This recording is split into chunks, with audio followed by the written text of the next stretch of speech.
Cristiano Ronaldo, il est complètement monstrueux. Je ne comprends pas. Il est sur une autre planète à 34 balais. C'est fou. Salut à tous.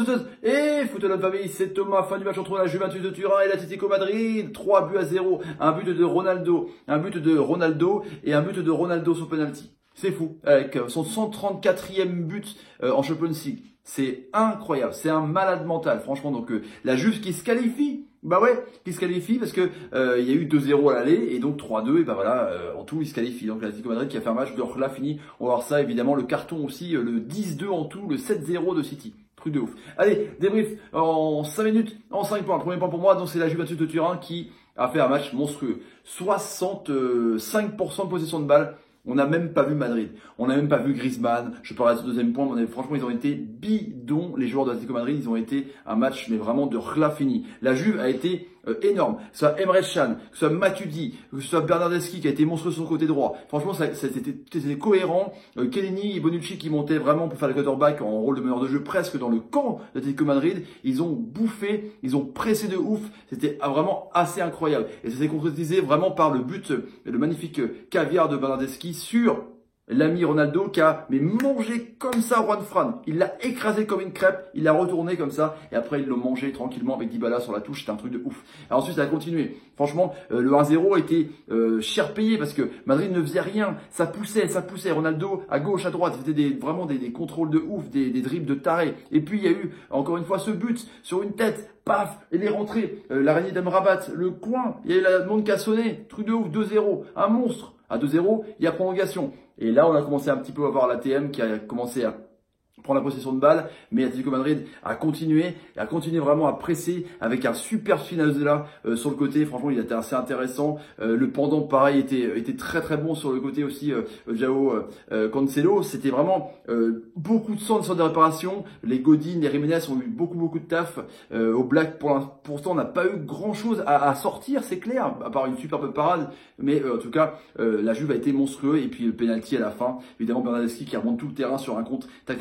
Et puis il se fait prendre dans le dos et hop, penalty, Ronaldo transforme 3-0 et puis là c'est la folie quoi. Franchement, la Juve, favori pour moi pour la Champions League, est encore là. Deuxième point pour moi, c'est l'Atlético Madrid qui a été bidon. Voilà. Alors, il y en a beaucoup qui n'aiment pas le jeu des Cochoneros parce que c'est un jeu de destruction, 4-4-2 à plat toujours pareil, avec Rodrigo, avec Koké, avec Saúl Ñíguez. C'est des mecs qui sont directement sur le porteur de ballon. Le problème c'est que là, ils ont été soit pas assez agressifs, mais ils ont été endormis par le jeu justement de la Juve, qui n'est pas non plus une équipe de possession de balle. En même temps, l'Atlético Madrid non plus, donc forcément il y avait une équipe qui devait l'avoir. Mais là, ils ont été bouffés, hormis Jiménez et Godin, sinon le terrain était inexistant. Koké, ça a été intéressant sur le côté droit, mais Morata a été bouffé dans le jeu par Kellini et Bonucci dans les airs. Griezmann, on l'a pas vu du tout, il a peut-être touché à peine 20 ballons.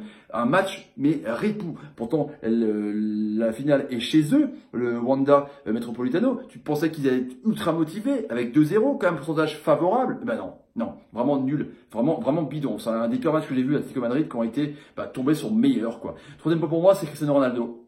Que dire d'une telle classe pareille, 34 balais, critiqué de ouf, évidemment.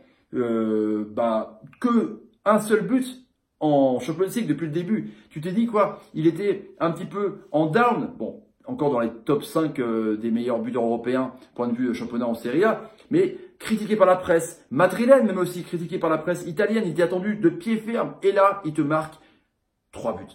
Un coup du chapeau. Il te marque 2 buts d'extraterrestre de la tête, qui décolle, il écrase tout, sa puissance, c'est incroyable, franchement, il a fait des roulettes, des régalades, il a vraiment joué pour les autres, et puis il a pris encore une fois, c'est Coronel, hein, donc c'est un petit peu quand même rigolo, c'est une vengeance par rapport à Diego Simeone, qui avait pris justement cette image de 0 justement, où il avait mis sa main au panier pour essayer de chambrer un petit peu les joueurs de la Juventus, mais on veut que c'est la réponse, quoi, donc avec Ronaldo qui, 86e minute, penalty, boum, et hop, il qualifie son équipe. Un grand joueur, très grand joueur. 134e but en Champions League. C'est monstrueux.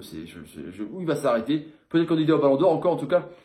Le quatrième point pour moi, donc c'est Griezmann qui était l'autre star de cette équipe, franchement, et qui a été nul. Il a été bon à l'aller. Encore une fois, en deuxième mi-temps. Première mi-temps, c'était pas terrible parce qu'ils ont quand même insisté avec Jiménez et Godin à la fin. Mais Griezmann était bon en deuxième mi-temps à l'aller. Mais là, il était pas du tout leader, quoi. Il devait être derrière Morata, lui tourner autour. Alors on a vu Morata, ses tours de contrôle, parce que c'était carrément des longs ballons sur l'Espagnol. Et donc il n'arrivait pas à l'avoir. Mais Griezmann, voilà, il n'a pas existé dans le jeu, il n'a pas posé le ballon, il n'a pas su calmer ses coéquipiers, alors que c'est lui le cadre qui devait rester ou partir. On s'en souvient, c'est Coda pas pour le Barça. Il a dit je reste à Atlético Madrid pour être vraiment le cadre et la star de cette équipe. Il n'a pas été au niveau, il a été bidon. Donc franchement c'est quand même un gros coup derrière la tête pour lui, qui était dans le top 5 des ballons d'or, parce que c'est lui qui est censé être le leader technique et donc un peu d'animer et de marquer des buts, mais il n'a pas été vraiment par rapport à Ronaldo. Il voulait être à la même table que Messi et Ronaldo, et là on a vu que il était à la table des enfants avec le petit tabouret quoi, à manger de la purée, c'est comme ça. Et le dernier point pour moi, c'est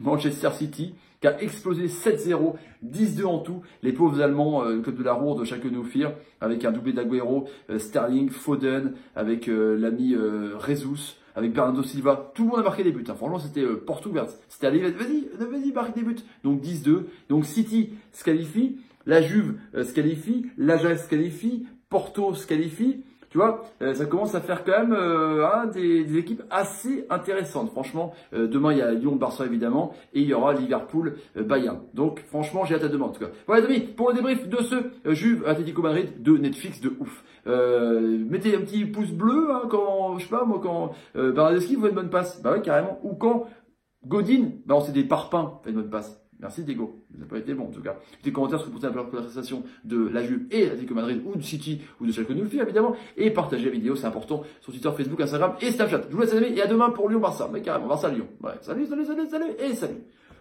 Su, comme dit Ronaldo, c'est énorme, c'est un monstre, un monstre.